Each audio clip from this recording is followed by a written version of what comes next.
திட்டுதலும் வேண்டாம்.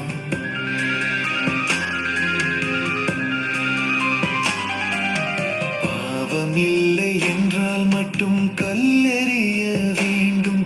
நீ கண்ணில் விட்டம் வைத்து தூசை திட்டுதலும் வேண்டாம். மன்னன் இயேசு சொன்ன வாக்கை மக்கள் எல்லாம் கேட்கட்டும். வாக்கு சொல்லும் வழியில் வாழ்ந்து நிலை வாழ்வை அடையட்டும். இயேசு